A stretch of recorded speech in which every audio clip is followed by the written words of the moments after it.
Cue intro.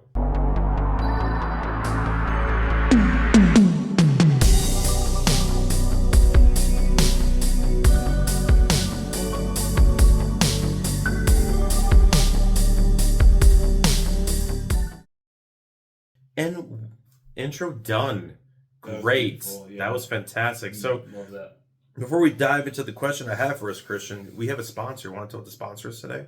Today, our sponsor is moms. We all have them. We all love them. And we thank them for their service. Are you okay? I'm good. I'm fine. I'm good. I'm good. Keep going. What's the matter? Just keep going. It's fine. It's okay. It's cool. What's your problem? Do we need to stop? I don't have a mom. You don't have a mom? I don't have a mom. No. How were you born? My mom's dead. Yeah. Well, this is awkward. Well, thank you to our sponsors, moms. Everyone's mom except for Wes's mom, because he doesn't have one apparently. She did.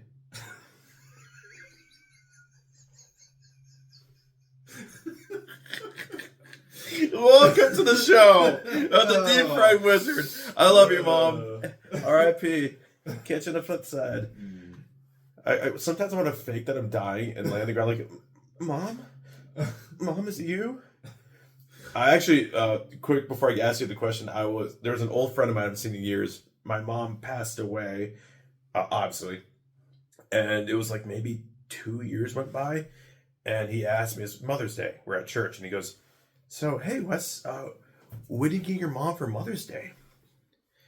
I look at him, confused, perplexed, and go, I don't know. A get well soon card?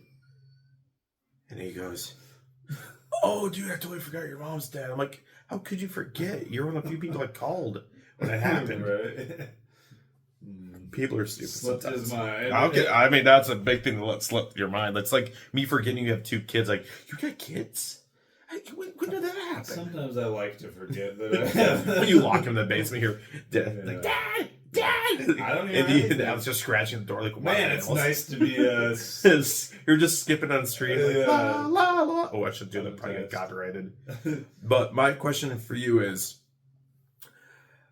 I was driving down the road and I heard on our local radio station, the Free Beer and Hot Wings show, they were talking about action heroes and who would be on your Mount Rushmore of action heroes, from Arnold to Bruce Willis to Keanu Reeves. Yeah, Keanu Reeves, because of John Wick. He's up there. But I thought to myself, who is on your Mount Rushmore of comedy actors, comedians, or comedic actors? Comedic actor. Who is on your Mount Rushmore? I don't know why I went Russian with that accent. Rushmore. Welcome to Mount Rushmore. This is very Mount Rushmore-like. I would have to go with, I don't know if this counts, but Consider a big boy. The entire original cast of Whose Line Is It Anyways? Okay. Well, question with that. What a great show. I remember being a kid watching that show in the basement back in the day. It was when we had to watch stuff on cable.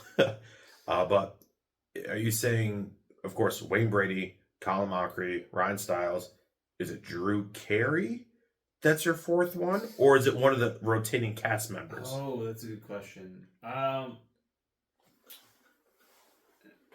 appreciate Drew Carey's contributions to the show. But I feel there's a butt coming. But as far as you're not that funny. As far as on-stage actors, I would have to say the dude that looks like Cillian Murphy. I can't remember his name. Greg? Is it that one with the glasses, or no? Other guy, dark-haired. Oh my goodness! If we don't get it now, I'll just edit it in or show a photo. Face here. I'm not gonna do that. There's Brad Sherwood. There's one that looks like is there one that wore like the oversized tuxes like Don Johnson, and there's one that looked like Jim Carrey? Chip? Was it Chip? I think it was Chip. Chip. He was the one that looked like kind of Jim He's Carrey. like a younger guy. Right? Yeah, it'd be Chip something. Dark Yeah. hair. His first name is Potato, last name Chip. Right. Kind of had a big chip on his shoulder. I liked him. I appreciate. Because he did a lot of singing with Wayne Brady. Yeah, and he was. I feel like as a musician myself, like that's hard to do. Braggadocio much. How's bragging camp going? Well, I love Whose Line Is It Anyway, but you're completely wrong. You're just completely wrong. As far as Mount Rushmore, I love Whose Line Is It Anyway, but you are 100% wrong. All right, enlighten me. So I'm gonna be saying Chris Farley. Love me some Chris Farley. He's huge and instrumental into my comedy. Adam Sandler. I love Adam Sandler. I mean, they're making Happy Gilmore 2. I'm excited for that. Jim Carrey. I mean, he was huge when we were kids in the 90s. Jim Carrey. I mean, he would. Yeah. He definitely is up there. Closer. I'm gonna cheat the system with this last one though. Abbott and Costello. They're a package deal. I mean, faces are just fused together. It's like half and half, like Two-Face and Batman. Like we're a monster. Right. But no, I would say that would be mine because I always liked Abbott and Costello Meet Frankenstein. It's like one of my favorite films of all time. But that's just me. So I just thought to myself, I thought I'd ask that question too. No, that's good. I appreciate that question, and yeah, it's stupid but good. Those are also very influential characters for me. As far as comedy actors go, and I mean, if you haven't looked up the Who's on First skit, their vaudevillian thing. If you haven't, well, just whoever's listening, all three people. If you haven't heard that before, I mean, that is classic. I would also say runner-up. Ooh. It's like Watch Mojo. It's like here are our runner-ups. Character or actor, comedy actor I really appreciate is Paul Rudd. Paul Rudd, really? Have you seen like his? Well, he's funny, but explain. Have you seen his ongoing prank that he does or he did? I mean, Late Night with Conan. I forget all the late night shows, but he did with Conan where he plays. It's been going for like 20 years. Every time he visits the Conan show, he plays this clip from this random movie, and he basically rickrolls Conan.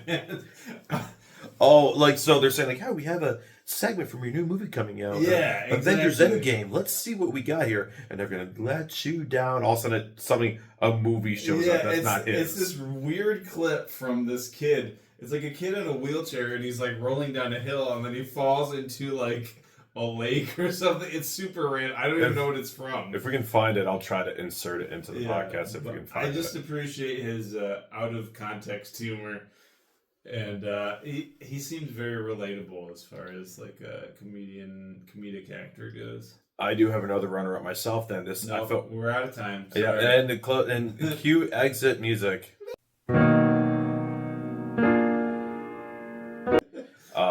But for me, runner-up, I feel really awful saying this because he's not on there, and he's just a huge legend in the comedic world. The late Robin Williams. I mean, yeah, from Mrs. Doubtfire to Aladdin to, even movies like Hook, even though it wasn't like a huge comedy, there were still bits of comedy that he just held up. I mean, Mork and Mindy when he was on that spin-off show of Happy Days. You know about that one? Nanu Nanu. What's that? Nanu Nanu. It was his little catchphrase he had on it. Like Steve Urkel saying, "Did I do that?" This was his catchphrase. But also, I want to ask, like, just talk about this, like, monsters. I think I texted this earlier. I listened to a few podcasts that talk about monsters and whatnot, and they were talking about skinwalkers. Do you know what a skinwalker is? Vaguely, yeah. That's in Native American folklore. It's someone who is like a shaman or like a witch doctor, and they're able to shapeshift into an animal. And it's really creepy because they can mimic sounds of people. I mean, if you look it up, Skinwalker screaming for help, it's just creepy because I'll try to insert it into the somewhere into it. Right. Learn how to do it. But I don't know, it's just creepy. But like, what is something that really like it's not real but still unsettling to you? Of like that kind of horror. Like to me, anything that's like human but not human. Like it looks human, but it's like so twisted and like distorted. Like that's not even a being anymore. The first thing that comes to mind is like, basically any character from the Silent Hills video game series. Silent Hill, excuse me. No, why is that though? They're just like, I mean, they do such a good job of transitioning like real kind of like dark, depressed world into like weirdly abandoned urbex horror. I don't want to say demonic, but it is kind of probably slightly demonic. Like yeah, because I remember, did they make a movie? They did make a movie, yes. Did you see it? I think so. Yeah, I think. So obviously, nothing really to write home about if you can't remember if you saw it. I mean, it was good. I don't think it had the same effect on me as the games. I never played the games. They're good. They're weird. Like it's like a kind of a murder mystery premise for most of them, I think, or like a missing child. Like the one that comes to mind is I think Silent Hill 2. It's like a dad in a hotel in this like random small town, and his kid's missing, so he goes there. I'm probably totally getting this entirely wrong, but he goes there. It sounds so happy. I'm just like giddy. And he's looking for his son or something. But the character, to answer your question, that most comes to mind is Pyramid Head. Yeah, I know exactly what you're talking about. He's got like the skirt, like no shirt on. Yeah. And his head is like obviously like a pyramid. Weird... But it comes more to a point. Yeah. Like right here. Yeah. And he just kind of like lumbers around. We were at a comic convention, remember when we saw a dude like that? I probably didn't even recognize it at that point, but I know it's a huge fan base. I probably didn't even know what it was either, but probably like, oh, that's a cool. That's weird, yeah. Cool cosplay right there. But he's got a giant sword, and he just kind of lumbers around, lurking for. But why does that like make you creeped out? Like, what is it about Pyramid Head that's unsettling to you? I think it's the fact that he is like the judge and executioner himself. He doesn't have like, I mean, he has his own set of morals as far as like he becomes a redemptive character, I believe, in the movies. Like he kind of like ends up saving them. Who's the lead actor or actress in the movie? Is it? I feel like I want to say what's her name? She was in Resident Evil, all those Resident Evil movies. Not Uma Thurman. Not Uma Thurman. Looks like her though, right? No, she was in the recent Hellboy film. That was a total flop. I really wanted that one to go. Like, man, we got it. We're on. Yeah, we were great. We really did our research. Welcome to the show with stupidness. There's some people that do some stuff. And yeah, we like don't. I'm not gonna like. Do you want us to have prep time? Well, you got nothing. Yeah. What is her name? It's a Russian name. Yeah, I know who you're talking about. I could look it up on my phone, but my phone's recording, and I could go for my laptop, but it's down on the floor. Insert here. No. Don't invade my personal space. Don't ever do that again. I swear I'll bite your fingers off. No. Later. But if I remember her name, I'll put it like right up below the screen right there. But yeah, so I'd say Pyramid. What's her name? Jokovic? Yes. Something like that. We got there, people. We landed the plane. Mila. No, just we got it. It's done. We got it. We got someone in the ballpark. We're there. Yeah. Joseph Stalin. I think It's a that's beautiful. it really screams femininity. Like, Rasputin, she sounds beautiful. Yeah. But What is your unsettling character? well, it's not from video games. It would definitely be from like folklore. Right. Of it would be like I said, the skinwalker.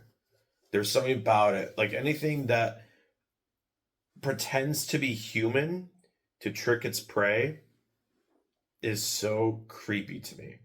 Like you could be alone in the woods and you'll be walking and you'll hear someone scream like help, help. And there's a video, I'm pretty sure it's fake, but even though it's fake, it's still unsettling. The idea. Yeah, it's like there's a couple walking through the woods together and they see a man off in the distance, completely nude, but yet still his body structure is not quite human, and he's just screaming help. He's not moving, not saying anything, and they're like, should we run? Should we go? And all of a sudden he like drops to all four and starts charging at them at full speed. And it's like, it's unsettling, but when he's running, it's probably all CGI or computer. You see him start to like his limbs like stretch out and become more like canine like. But it's not truly canine. The facial structure is kind of messed up. Right. But it's like part canine, part whatever that is now. Oh, puppy. Oh, it's okay. I put it up. Take it behind the shed. Right. Well, no, that's kind of what I agree. Or like anything that like attempts to be human with Pyramid Head. I guess I neglected to say it's like a human body. For those that don't know, it's like a human body. Insert photo here. Yes, and then it's like a obnoxiously large metal head that extends to a sharp point. And yeah, it's just the human element of it is kind of... It's just unsettling. It's like, that's not human. What's it doing here? Yeah, why is it attempting to be human? It's the uncanny valley. You ever hear that? Yeah. I mean, the uncanny valley, for anyone who doesn't know, it's when somebody looks like, you take the best example is like Pixar characters and animation, like The Incredibles. You look at Mr. Incredible. He's cartoony. He's vibrant. Like, hey, it's a cartoon character. Then you take the awful, disgusting, horrible movie. Yes, come at me, internet. I don't care. I hate the Polar Express. I hate that movie. It's unsettling. It's creepy. It's too real without being real. Now, I know a few people like, I love the Polar Express. Well, you're the worst person. You're disgusting. Just gonna call you out and say it. Stop it. Stop it. Let me guess, you like Home Alone as well. What's wrong with Home Alone? I hate Home Alone, dude. Why? I just hate it. I'm sorry. I don't like it. We gotta cut. We're done. No, Home Alone is an awful Christmas film. At some point, like, okay, I get you forget your kid the first time. The second time, I'm sorry. They're bad parents. Okay, so you have a problem with the second. Well, the first one I've seen. I don't really care for it, but the scene that always makes me like, is when Marv is walking up the stairs barefoot and steps on nail. I want to puke every time I see that scene. Like, no. Okay. Oh, this makes sense now. The dots are connecting because I remember being at the aforementioned lake. I believe Silver Lake. Yes. Or Murray Lake. Which one? Silver Lake. Silver Lake. Okay. What happened? I'm going lost. Wes. Oh, is it cut your foot on something? The zebra mussel. Yes. That's right. I remember the feeling of blood leaving my foot made me want to puke. Is that what we're talking about? And I looked at him and I was like, what's going on? And he was like, I can't look at this. And I'm like, I have no problem with blood. That's the weird thing. I'm okay seeing my own blood. But I remember that moment. For some reason, the feeling of it exiting my body and with each like pulse of my heart, it really made me like, oh, I don't like this feeling. Can you? I don't like this feeling at all. I mean, dive back into like into how old were we back then? Like maybe 13? Yeah, 13, 14-ish. dive into psychology. What was your rationale behind this? I don't know. I really don't know because I'm okay. Like I get hurt a lot, and I bleed. I bleed like a man. I bleed sawdust and bourbon. Yes. You might need to go get yourself checked out. But no, honestly, it was a feeling of with each like pump of my heartbeat, I could feel that tiny cut on my. I don't really know if it's that. Was it tiny big? I don't remember. I didn't even look at it, but the feeling of like, and I could feel the blood leave it. Oh, dude! And anything with bottom of feet stuff, like anything with like the soft spot of your foot being cut or stabbed, or even just like poking it, like don't like it. Like a few things in my life, like I have like grossness factor. I don't care. I'm probably gonna get like this sent to me. Sandpaper. I hate sandpaper. I work with it on a regular basis too. I work with it every single day, but still I go. Why do you hate yourself? That for me is chalkboards. See, I don't get that. I don't get that with chalkboards. I know some people like it's gross to scratch it, like Quinn from Jaws, when they're all debating in the bar, he goes to get their attention. I think it was Quinn. I'm probably wrong. I mean, I enjoy the noise. That noise. Weirdly enough, I wouldn't listen to it. Noise. I wouldn't listen to it to put me to sleep or anything. But like, I don't mind that noise. But it's the sensation of dryness. Oh, so it's the. Now I get it. It's when it comes to a sensation that you're causing when you're dragging your fingers down, you feel it go through your fingers. Is that it? More or less, yeah. The sensation of my body drying out and I'm not moist anymore. My moisture's leaving my body. Right. I'm an animal. I think that's what it is. But I used to be a moist man. I used to be the moistest man around. No, we're not doing that. Oh, really quick. Speaking of moistness, how do you? Can we just say moist a few more times, please?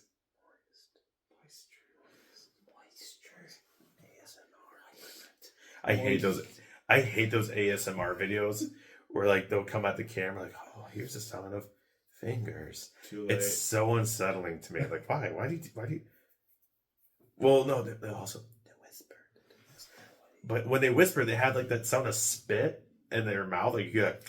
Yeah, you can hear the bubbles popping. Yeah, it's like I don't. Why are you doing this? Some people really enjoy it. They fall asleep to it. I had one of my students said, "Do you like I like ambient music, like sounds of cities, sounds of thunderstorms, and like if you like that, you like ASMR. I think that's what it's called. Yeah. Okay, it is okay. And I'm like, I'll check it out. I will never take a child's advice again when it comes to stuff that they enjoy. No. But back to the moist thing. How do you feel about spoilers in advance? Remember it. How do you feel about your main man Gambit? Ooh. Did you see the new episode that dropped Wednesday? I believe so. Well, what did you see last? Because I did watch the new one. Did you see Meg? Oh no, no, I didn't see the newest one that you. Okay, I won't spoil something for you. The last one I remember was since we last talked was probably Just take it. You got man. I don't know. One step at a time. Step by step, day by day. So X-Men 97. Great show. It's a great show so far. Spoiler alert. Go watch the episode. There's your spoiler. Yeah. If you haven't watched it by now, shame on you. Yeah. You're a horrible person. Yes, Hitler. Let's shame our small followership. I'm going to come at you. You're a jerk. I'm glad you broke your elbow. But what do you think about what happened to Gambit? How you feeling? Because I got choked up. Oh, for sure. Dude, I got misty-eyed, and I'm not the biggest Gambit fan, sorry, but that made me love Gambit. Yeah, no, they did it. This series did a really good job of humanizing Gambit. Comics, and otherwise, even his own series, like he can't carry a title on his own for some reason. It seems like they start one, then they cancel within like 20 issues or even less than that. I think it's probably because his character, in their intended essence, wasn't for the nerdy fan base. Yeah, I don't know. He was supposed to be like the new Wolverine, the bad boy with attitude, and I don't know though. Like I feel not like the Wolverine type, but like that the rebel without a cause. Because I would say an actor, best way I can describe him, like 21 Jump Street back in the day when Johnny Depp was on it. I feel like Johnny Depp could have pulled off a good Gambit when he was back in that age. Yeah, that's fair. So I feel like they're doing like that, like he's the pretty boy but a bad boy. Yeah. I never thought those words would ever leave my lips. The pretty boy but bad boy. Yeah, he's talking about me.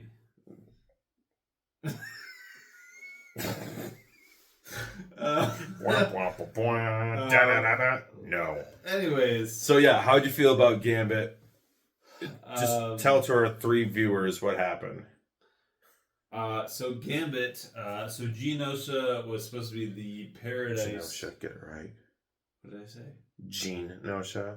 It's Genosha.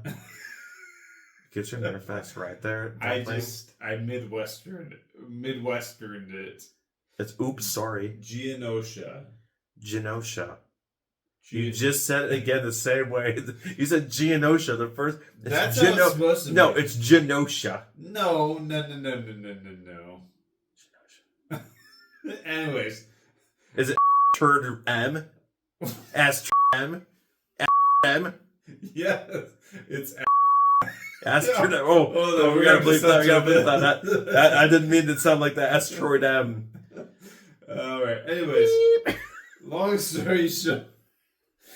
You get a lot of editing cut out for you on this one. Well, I'll have fun.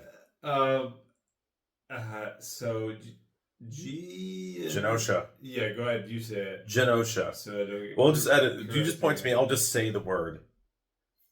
Genosha is a place. It's supposed to be the utopia for mutants, essentially. And it was attacked by. What was attacked? Genosha was attacked by mutant-seeking robots, specifically created to destroy mutants. So you don't know who sent it yet. I do. They say they kind of allude to who sent it. I don't think they exactly said who sent it, but they allude to who sent it in the last episode. I mean, based on. Anyways. Yeah. Keep going. So it was kind of like a big Holocaust or genocidal thing, and it was if you can say that on YouTube, we'll find out. Yeah, I'm sorry in advance, but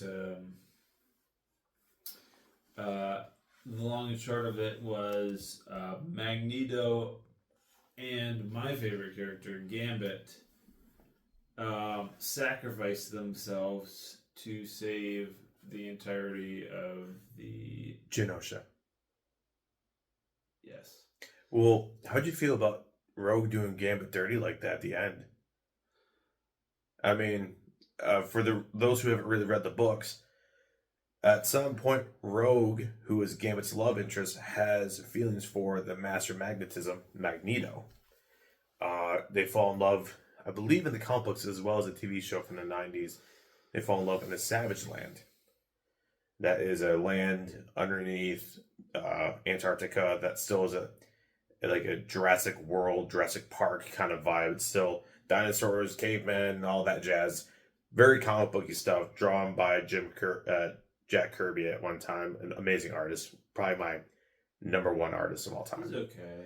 Watch your tongue. I will kick you out of my house so fast your head will spin.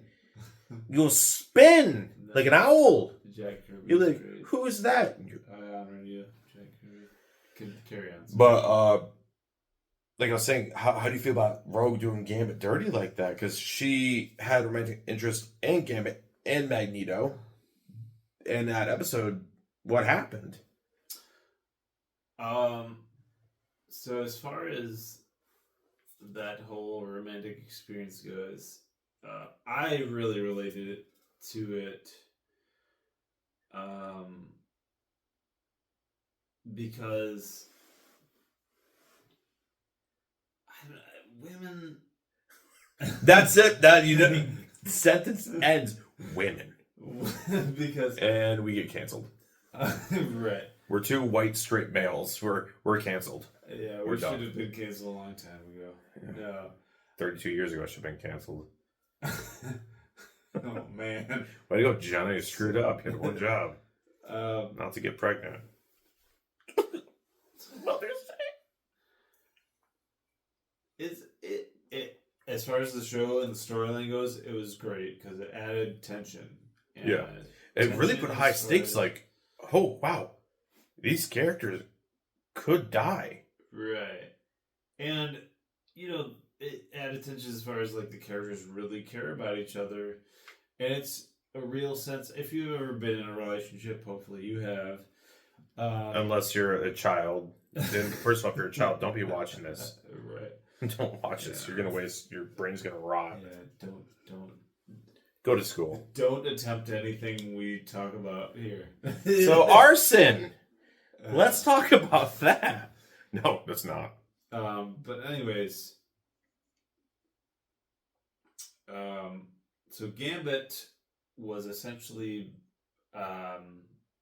being, I don't want to say led on, but I don't know if I say theaters. Rogue was very confused because for non-readers, Rogue has the ability to absorb other mutants' powers. And in doing so, she can't control, like, if you were to touch her skin, it would hurt the other person. She would gain their memories, their powers, their skills, but in doing so, that person would get hurt. So, but Magneto found a way to, like, turn that off. He was able to, his electromagnetic thing, comic book stuff, that's all we need to say, just like comic science. He was like, oh, I can touch you now. And as a person who can't touch people without hurting them, she was like, oh, I can be close with this man. And, which, first of all, is a giant age gap. He's like 6 years older than her, so that's a little weird. But hey, if you can find love, go for it. But, so, she was sticking with Magneto. Don't date someone that's 60 years older than you. But, sorry, I mean, do what you want. You had to interrupt me for that. Sorry, carry on. May I continue? No. Yes. You're the worst. This is why I cry myself to sleep. But but yeah, so I don't feel like he was really led on. She just was like really confused in that moment. Because she wanted to feel contact. She wanted to be like hold someone's hand without having to kill them. Right. And Magneto could do that. She could, Gambit could not. But how do you feel Gambit handled that? Because there's one scene in particular I was thinking of. That's the part I related far too much to.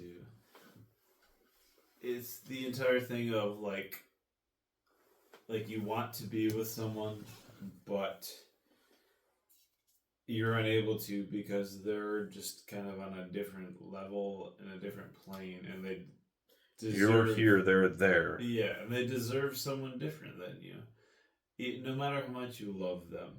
And being at this unfortunate stage of life that I am at, well, I mean, I'm happy with life. Don't worry about me. I'm not. I'm not happy with your life. I don't like your life. Oh, your life is just carry on. Just we're gonna shut his mic off from here on out. It just resonated. It more than most cartoons, and you know. I haven't been in your shoes to what you've been through, but the fact that I can kind of relate to somebody like when you care about someone so much and you love them, but yet you really can't force them to love you back, and it's just your heartstrings are getting pulled and played with, and you're like, oh, I'm being told one thing, then this thing keeps happening. So with Gambit, what happened with Gambit? I mean, for you felt a connection there. It was a very poetic ending. Well, what happened? Like, what happened to Gambit? Like, right. So, I know what happened, but in the entirety of the show, he sacrificed himself. well, no, he sacrificed himself. But what happened before that? Like before the party? Yes, that's what I'm getting at. There was a big not masquerade ball, just a. It's a gala. It's a big shindig. Sure. It's a hoedown. So the scene. And Gambit and Rogue had a discussion beforehand. That was tough to hear. As far as, and it was a logistical decision in the end. As far as she's able to touch and feel Magneto, like just hold his hand without consequence, a hug, a kiss. A crisp high five. Yes. And we all like those crisp high fives. Rogue and Gambit, their interactions are not so... Well, first of all, Gambit's right there. Set the scene. They're at the gala. And Gambit's, which for a kid's show, it's not geared towards kids. It's geared towards people of our age that grew up on the show. Because they cuss him. I was like, wow, they said a big play. It was meant for 90s kids. It was definitely meant for us kids who grew up watching the show. But Gambit's at the bar, and he's got a cocktail. He's got a little whiskey, it looks like. And Magneto's there, and all of a sudden the crowd turns around because the Genosha, not Genosha, or the turd M. But so they want Magneto to be like their leader because in this world, Professor X is dead. So he's going to be like their king, but he wants a queen, basically. So he chose Rogue. Excuse me. And so, but when Rogue hits a scene, it's quite like, put that in a kid's show back then, it's like, ooh, you could not do that. It was kind of intimate. And I was like, this is quite intimate. Like they're like dancing really like close. I'm like, this looks like high school prom all over again. Well, and that's where I related to like a lot. And that's probably where I took it to heart too much. Is like I've been in Gambit's shoes, like his boots. Those cool metallic boots for a He's thief. probably wearing shoes in this. Well, I'm just saying, for a thief, why does he wear metallic boots? Big metal boots. Clunk. They're cool looking, but they serve a little purpose to be sneaky for a thief. For the thieves go. But sorry, I digress. On the bottom. Yeah, I digress. Keep going. I'm sorry. I don't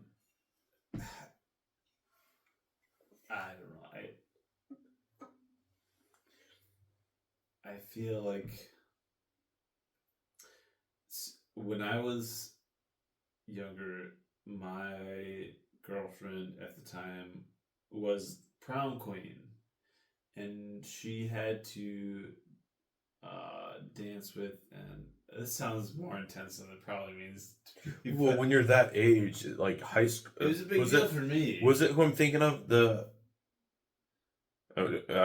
Not to say the name. No, probably. But she was prom queen, and I was not. And you would be prom queen. Yeah, right. You're like, I want to be prom queen. I'm also prom queen. I'm prom queen, not her. I want the pretty crown. She was paired with someone, but yeah, that's just how it felt. Like I wasn't good enough to be in that spot, so she was paired with someone else. Dude, did you see yourself in high school? You were not going to be prom queen. You had a Y chromosome. Hate to break it to your sunshine, but you wouldn't be prom. No, you're wrong. I would have been prom queen. I'm still gonna be prom queen. You just run to the high school of your own school, and now the prom queen is Stephanie. You just punch this girl like, no, I'm the prom queen. You take the rose and the tiara and run off stage. 30-year-old man reapplied.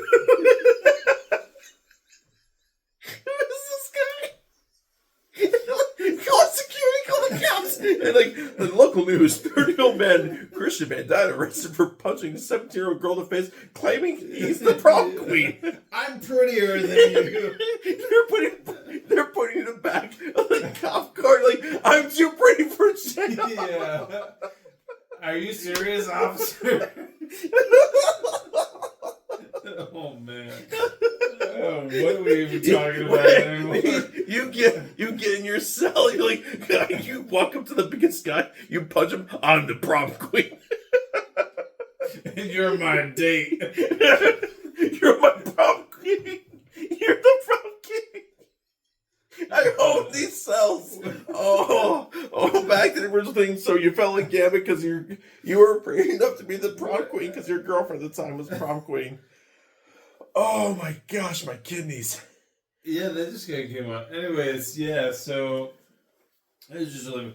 But anyways, Gambit. During the entirety of this sequence of Magneto stealing Gambit's girl, basically. Gambit's like, I could be. But she kind of being Rogue being kind of hesitant.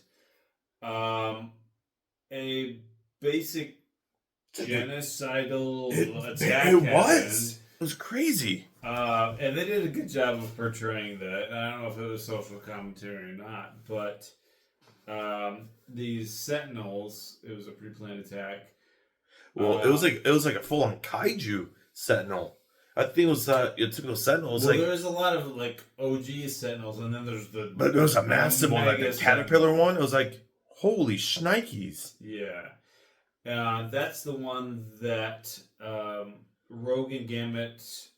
So Magneto is pinned down trying to save the Morlocks. Oh, dude, that scene is what made me start to cry. Yeah, for sure. So Magneto, not only was Magneto like a hero, and I've always liked Magneto. I do like him better as a headmaster for the X-Men. I don't like him in Rogue as a pairing just because I like Gambit and Rogue more, but I digress. And so Gambit I agree with you. Like, there's certain comic book couples I would, like, in the comic book world, I'll die in that hill. It's like Spider-Man, Mary Jane, Gambit, Rogue. To me, Wolverine and Storm. I love those as a couple. Just saying. Mm-hmm. But so Magneto's what was he doing? He was rescuing who? Magneto's rescuing the Morlocks, which is kind of like an underground sect of mutants of like kind of off. Yeah, they're mutants that cannot blend into society because they look more abnormal. Yeah. Like the character Nightcrawler, he could join the Morlocks because he's not normal looking. But first of all, Nightcrawler, I was so happy to see him in this episode. Right, yeah, and they did a good job. They did a great job with him. But yeah, when Magneto said, a survivor of Nazi Germany as a young Jewish boy, he survived Auschwitz. Dude, when he turns a leech and he says, I don't know what he said in German, but he said like be at peace or something like that. And dude, I lost it. Right. But then Gambit. Yeah, so Gambit, Rogue was attempting to attack the massive Sentinel that she wouldn't have been able to destroy herself. And Gambit drove his motorcycle into her and kind of launched it into her to divert her from that pathway. Yeah, because there's going to be like some energy beam that was going to hit her. Do you think that would have killed her though? Or unalived her if you can't say that. I mean, get over it yourself. So he drove a vehicle into her to kind of like offset her from harm. More harm than the motorcycle being thrown into. Well, it's Rogue. She can take it. She's Rogue. She can take that hit. And then he attempted to attack the Sentinel himself. To kind of distract it from attacking Magneto and the Morlocks. And that said a lot about his character to save Magneto after what he just witnessed of Rogue and Magneto dancing and then kissing. It was like, as any red-blooded man who likes a woman and he can't have her, like, that's what I like, but that guy has her, that's gotta be tough. Like, I'll save his life. Right. That's gotta be tough. That spoke volumes to me, and it really humanized Gambit. It's the Gambit I've been looking for a long time in comics. Because a lot of time Gambit has been like It's very selfish.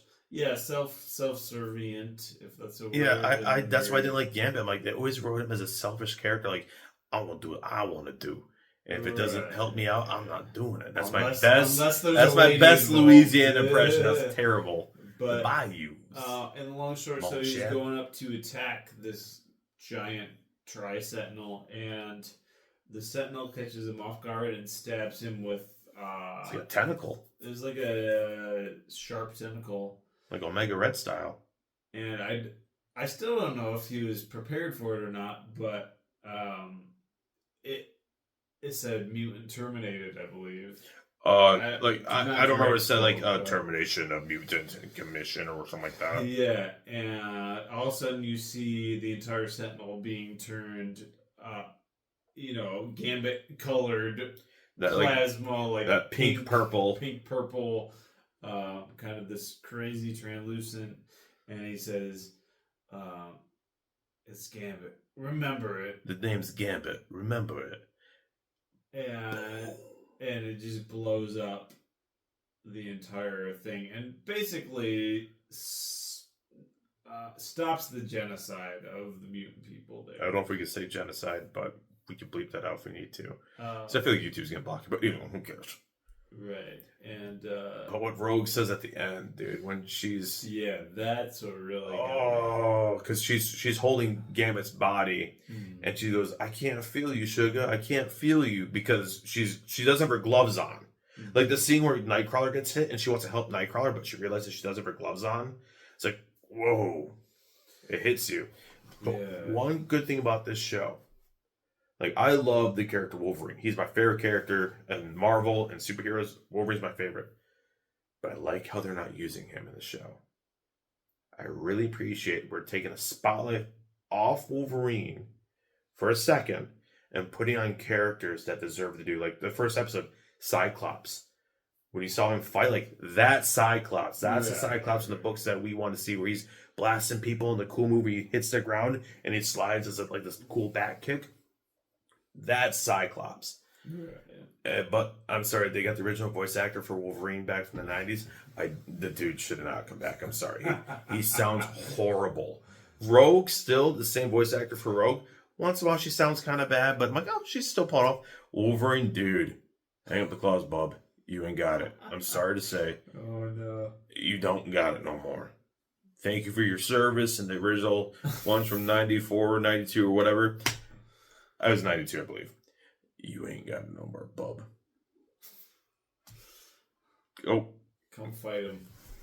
My headphones are going off. So, that's a timer for something. If I can turn it off and reach it with my chunky fingers.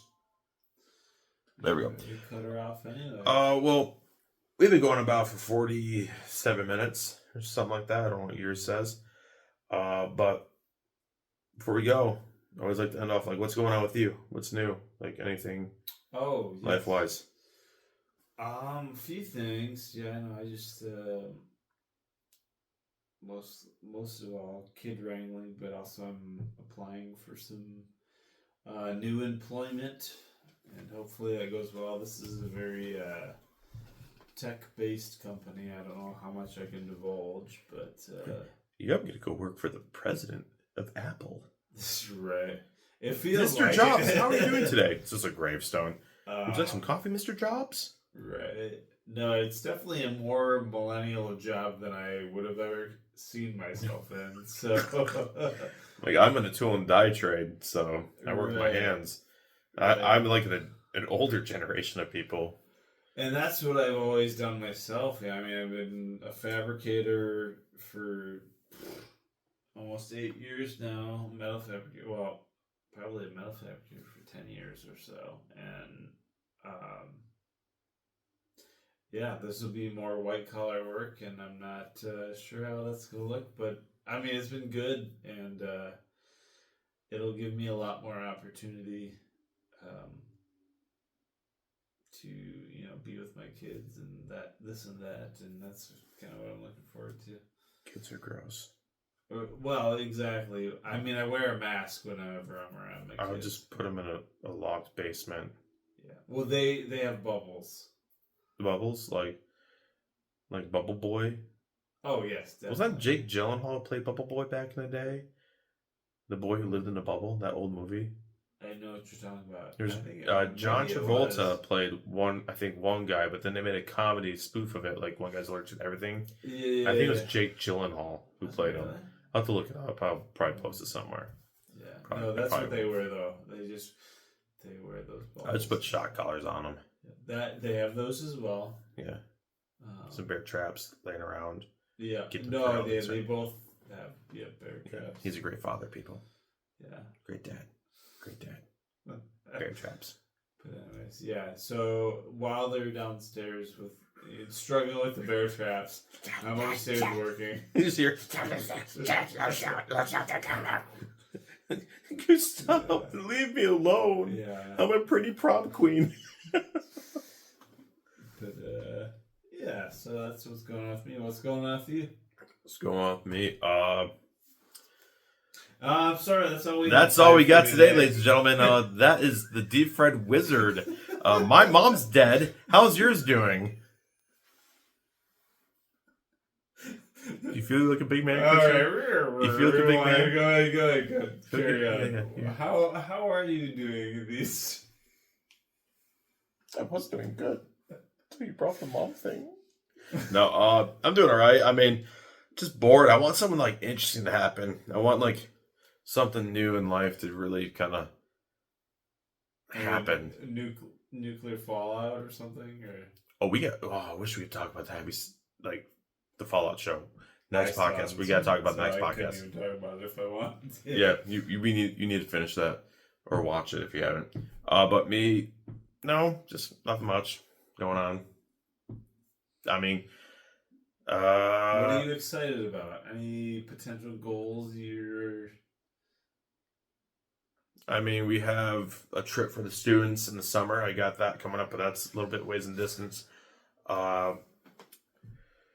We have the end of our middle school small group, which I love my boys. If you guys are watching this, you know I tolerate you. I'm very looking forward to when we're done with the school year. I just get so tired.